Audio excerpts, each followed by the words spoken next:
It's hard to understate the importance veterans have in our society, the brave men and women who honorably stood up to play their part in service to our nation. And after their time in uniform has come to an end, they come back to a world that feels like it stood still. Things may have changed, family and friends may have adapted without their presence, but to the veteran, there's always going to be that sense that their experiences, new outlook on life, and that drive that is instilled in them have caused them to outgrow the old as they come back a truly changed person. It's that drive to reach bigger and better, to have that goal in mind and never give up. That drive needs to be molded into something new. Whether that new something is to settle down for a well-earned, quiet life, find some way to make their community better, use the GI Bill as a stepping stone for higher education, or to channel their learned experiences into telling stories, with that in mind, it's no surprise that many of the most acclaimed creative minds once served their country. From writers to artists to musicians to filmmakers to film actors to damn near every creative field you can think of. Many of the greats more than likely served. Those creative fields often build a fandom community that's beloved by countless people. And with a little digging, yeah, there's just so many aspects of nerd culture that we love today that were created by a military veteran. And so, to honor my fellow brothers and sisters in arms, I thought it'd be worth looking at just a handful of all the veterans who created nerd culture.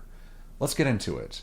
What better place is there to start than with my personal favorite, comic books? And it all begins with Major Malcolm Wheeler Nicholson. He'd fought bandits in the Wild West, the Bolsheviks in Russia, and later the Germans in World War I. After his time was done, he used his many stories to write action-adventure pulp novels. It was through his publishing company where he started turning Robert Louis Stevenson's novel, Treasure Island, into daily comic strips. Now, finding the beginnings of comic strips is tricky, and even the earliest example of sequential art to tell a narrative. But it was Malcolm Wheeler's idea to put those comic strips into a magazine that could be sold as a standalone attraction instead of being bundled into a newspaper. And with that, New Fun, the big comic magazine, was created under National Allied Publications, and the world had its first comic book. It wasn't long until he also found two high school best friends to start writing on the title, Jerry Siegel and Joe Shuster, who'd revolutionized the industry with a little story about a superpowered alien who came to Earth. It's also worth noting that 5 years after the release of Action Comics #1, Jerry Siegel would be conscripted into the army to fight in World War II, and was trained as an airplane mechanic and then as a newspaper writer.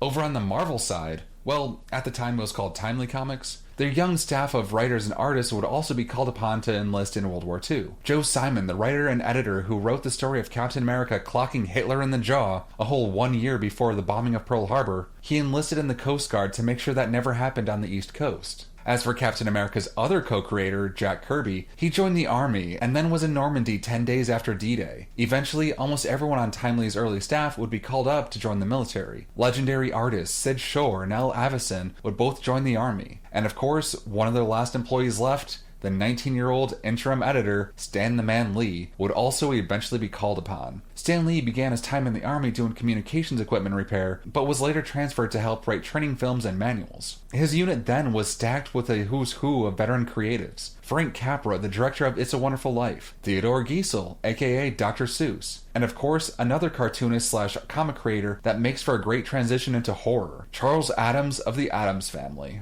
Horror also has a long history with veteran creatives. Of course, there are many early American horror writers like Edgar Allan Poe, who was an artillery sergeant major in the 1820s, and Ambrose Bierce, who fought in the Union Army in the Civil War. But after World War II and the advent of film is when horror took on a bit of a twist. The stories could be more playfully macabre, like we see with the Addams Family, which ever since his 1938 comic strip has played an early defining role in the goth subculture. Or they could have their visual aspects of horror showcased through film instead of the reader's imaginations. James Whale, the director of 1931's Frankenstein and many of its sequels, served in the British Army during World War I. Whale would then kick off the Universal classic monsters with Frankenstein and the Invisible Man, with U.S. Army World War I veteran George Wagner directing The Wolfman, and U.S. Navy World War I veteran Arthur Lubin taking on the Phantom of the Opera. And later in the 1950s, Jack Arnold was a pilot with the Army Air Corps in World War II and made Creature from the Black Lagoon, as well as the reintroduction into sci-fi with It Came from Outer Space. The big three of modern science fiction are undoubtedly Sir Arthur C. Clarke, who served as a radio specialist with the RAF in World War II, Isaac Asimov, who briefly served with the U.S. Army, and Robert A. Heinlein, whose years in the U.S. Navy helped shape Starship Troopers. And as sci-fi came to television, there were many more military veterans leading the charge. Gene Roddenberry was a pilot in World War II and flew 89 combat missions long before he used the structure of military officers, but in space, to tell Star Trek. I'd also be remiss if I didn't mention that Leonard Nimoy served in the Army, DeForest Kelley was in the the Army Air Force, and Scotty's actor James Doohan was in the Canadian 2nd Infantry during the invasion of Normandy, where he'd get shot 6 times. 4 in the leg, 1 in the chest that was stopped by a cigarette case, and 1 that unfortunately took off his right middle finger. Most times he'd wear a glove with a prosthetic,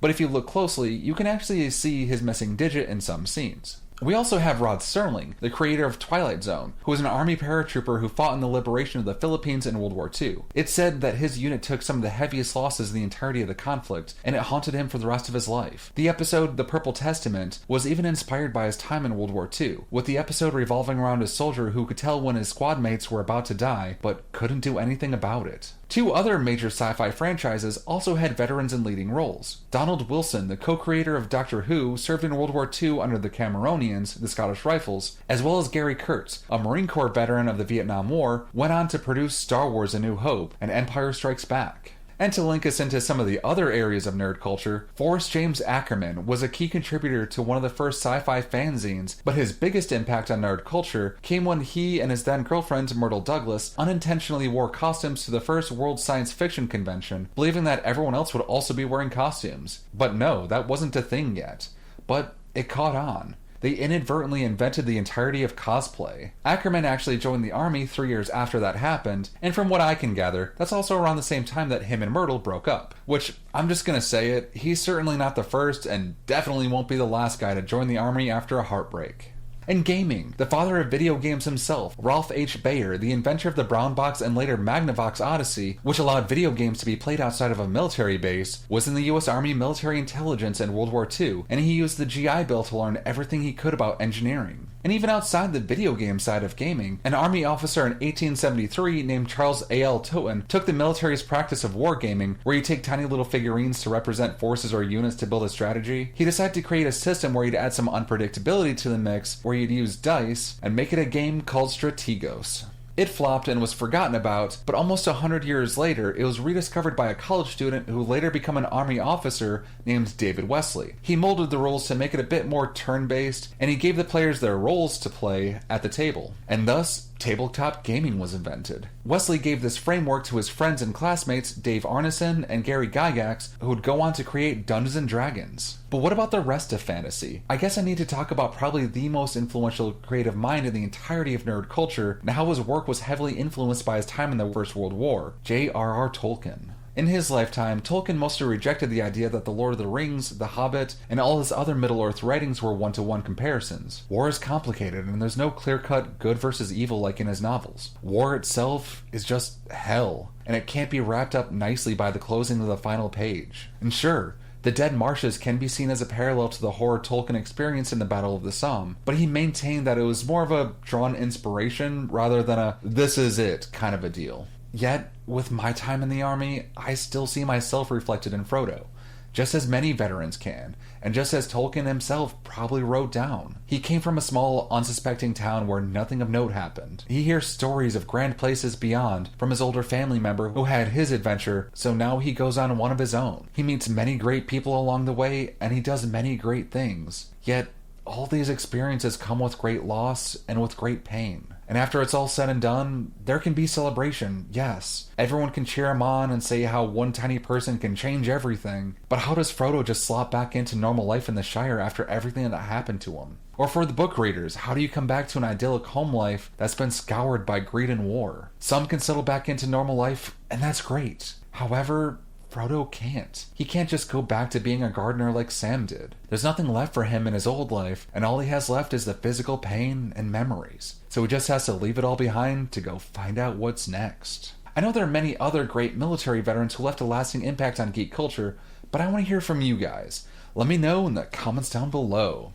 And if you enjoyed this week's video, please hit that like button and subscribe for more weekly content on comic books and nerd stuff. I've been Eric, and you've been awesome.